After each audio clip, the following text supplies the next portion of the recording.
کم ټیم چې انګریز برټیش پرسکر ترالی هغه ټیم انډو آریان تیوري مختراله او دغه وجه دا و چې دوی په پرسکر په ژبو کې داسې لفظونه پیدا کړو کوم چې یورپین ژبو سره یو رقم وو. نو بیا دوی تحقیق وکاو هغه تحقیق کې دا نتیجه راوتله چې یورپ او ایشیا ترمنځ کافکاز په غرو کې چیرې چې تور سمندر یعنی بلیک سی او کیسپین سی ده هلته یو څه خلک اوسېدل او هغو خلکو یوه داسې ژبه ویله کوم چې نن د ټولو ژبو مور ویل کیږي او دې ته پروټو انډو یورپین ویل کیږي. او بیا له نن څخه 4000 کاله پخوا 4000 بي سي کې دغو خلکو مایګریشن وکړ او نورو ډېرو ځایو ته د کوم چې بیا نورې ډېرې قبیلې او قومونه جوړ شو. پروټو انډو یورپین کې یو شاخص ده انډو ایرانین او انډو ایرانین کې بیا کوم شاخص ده ایرانین پښتو لاغه تعلق لري. او څنګه چې د بني اسرائیل تیوري مسترده سوه هغه بعد 20 صدۍ په مابین کې دغه تیوري پیل شوه چې پښتانه آریانز دي او بیا دا څونه رښتیا دي او څونه درواغ دي موږ به په دې ویډیو کې رڼا پیاچو. پښتو په تاریخ کې پروفیسر عبدالحی حبیبي او بهادر شاه ظفر کاکاخیل ډېر کار کړی ده او دغو د پښتون آریان تیوري ډېره تفصیل سره بیان کړې ده. او عبدالحی حبیبي هغه اول کس و کوم چې خپل تحقیق دوران داسې نشانیانې او ثبوت پیدا کړو او کوم چې دا ثابته کړو چې پښتون 15000 کاله راڅخه قدیمي تاریخ لري. دغه تیوري مطابق پښتانه آریان قبیلې څخه دي او دغه ته انډو آریانز ټرایبز ویل کیږي. اصل کې د آریان ټرایبز انډیک برانچ کوم ده هغه دوه شاخونه لري انډو یورپین او انډو آریان او بیا انډو آریان چې کوم ده هغه نور دوه شاخه لري انډو ایرانین او انډو آریان او بیا هغه کې پښتانه له انډو آریان څخه دي او د انډو آریان کوم خلک چې دي هغو ژبې ته پښتو او هغو خلکو ته پښتون ویل کیږي.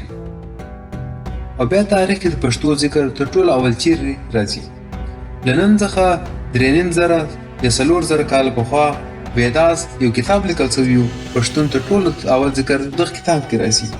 ویداس مطلب نالج او دغه بیا 4 مختلفه کتابونه لري رګویدا، یجورویدا، سامویدا، اتروا ویدا او خاص طور په رګویدا کې کوم چې د آریان او د هندوانو یو مقدس کتاب ده دغه کې د پښتون د علاقو د غرونو او د پښتون د هغه ټیم جنګونو ډېر ذکر راځي. څنګه چې رګویدا نن هندوان یایي نو دغه دا مطلب نه ده چې دا په انډیا کې لیکل شوی ده. ډېر مورخین دغه ثابته کړي دي چې رګویدا پښتون په خاوره آمو او اباسین تر کم علاقه ده دلته دا کتاب لیکل شوی ده. او رګویدا تر مذهب زیات دغه یوه د ژوند د یونیورس او د کائنات فلسفه ده او ډاکټر ایس میشه دا ثابته کړو چې دغه تر مذهب زیاده دا د ژوند یو فلسفه خلکو ته ورښیي او دغه کې اګریکلچر، الکیمي، ارکیټیکچر، اسټرونومي، کیمستري، میتھمیټکس، میډیسن او نور داسې ډېرې غټې غټې فلسفې شته. او تاریخ کې رګویدا علاوه ډېر ځایو کې دا ذکر راغلی دی چې پښتون په خاوره کرنه، اګریکلچر او فارمینګ دغه له 4000 کاله راڅخه شروع ده.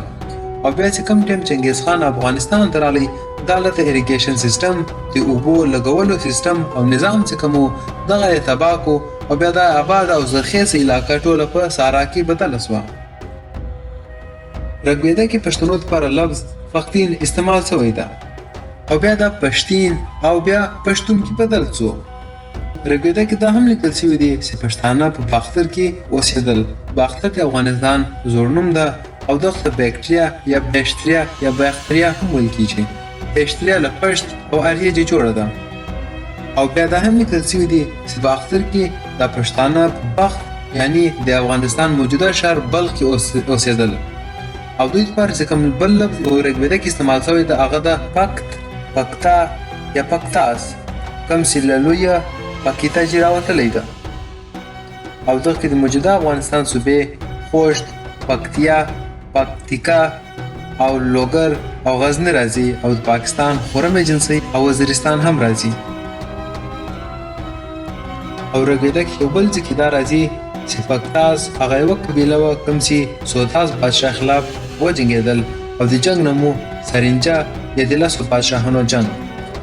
او دغه د 10 قبیلو جنګ دغه له وجې یایي چې لسو قبیلې سره متحده سوې او د یو بادشاه سوداس خلاف وجنګېدل. او دا لس قبیلې چې کومې دي دغو کې پکتیا چې کومه ده دا خو پښتنو دپاره وو، لیکن دغه کې چې پورو کومه قبیله ده دغه دریای هلمند باندې آباده وه او دغه ته په قدیمي هویستن ژبه کې هرکسویتي یا هرا وایتي ویل کېږي او دغه ته بیا سرسوتي دریا هم ویل کېږي. او تاریخ کې دا هم لیکل کېږي چې د لسو بادشاهانو دغو جنګ بیا مخته د مهابارت کوم جنګ چې و د هغې بنیاد هم کښېښو. او دغه لسو قبیلو باره کې عبدالحی حبیبي داسې وایي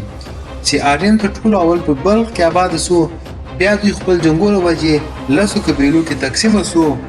او دغو کې تر ټولو واضح قبیله پښتون د کوم دپاره چې پښت یا پښتون استعمال شوی د په رګویدا کې. او دغو لسو قبیلو کې بیا نوی قبیلې ایران ته ولاړې، چا چې بیا دورې فارسي ویله او نوی په هند کې آباده سوې، چا چې بیا بعد کې سنسکرت ویله. او پښتنو باره کې یوناني مورخین لفظ پښتین یا پښتین استعمال کړی ده او کوم چې بیا بعد کې پښتون او پښتون کې بدل سو. هیروډوټس کوم ته چې د فادر اف هیسټري ویل کېږي دغه په تاریخ باندې تر ټولو اول کتاب لیکلی و او دا یو پخوانی یوناني مورخ ده له نن څخه 2.5 زره کاله پخوا یعنې په 1500 بیسي کې د تر اسلام او تر عیسایت مذهب مخته یو کتاب لیکلی و کوم کې چې د پښتنو دپاره لفظ پکتیان استعمال کړی و، دغه له پکتیا چې راوتلی و او دغه پکتیانز لب بیا مخته ولاړی پټانس کې بدل سو. او هیروډوټس پښتانه په خپل کتاب کې داسې یادوي، هغه یایي چې دلته یو بل انډین قبیله وه کوم چې کیسپیتایرس یعنی پېښور او پکتیکا کې اوسېدل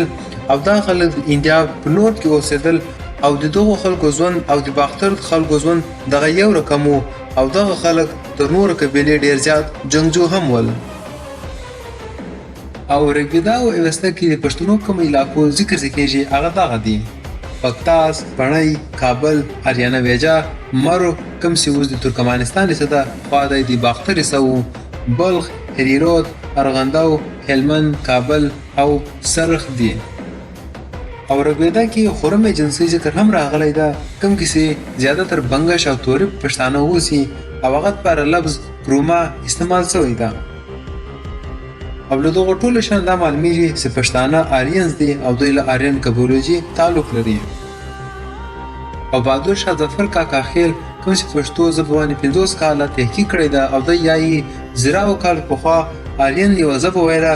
او هغه آریک ده او پښتو د دغه ژبې چې راوتلې ده. او له دغو ټولو شیانو دا معلومیږي چې پښتانه آریانز دي او دوی اوریجن چې کوم ده هغه هم له آریان قبیلو څخه ده او بیا په انډو یورپین په لینګویج کې پښتانه له انډو ایرانین جي تعلق لري او بني اسرائیل تبریز دغه پره مسترده کېږي او له پښتون له بني اسرائیل سره هیڅ تعلق نه لري. او که تاسو دا ویډیو خوښه شوې وي دا ویډیو لایک کړئ، خپلو ملګرو سره لازمي شیر کړئ او که څه رایې لرئ کمنټ کې خامخا راکړئ. بلې ویډیو کې به ملاویږو، تر هغو پر خدای په امان او ځان خیال ساتئ.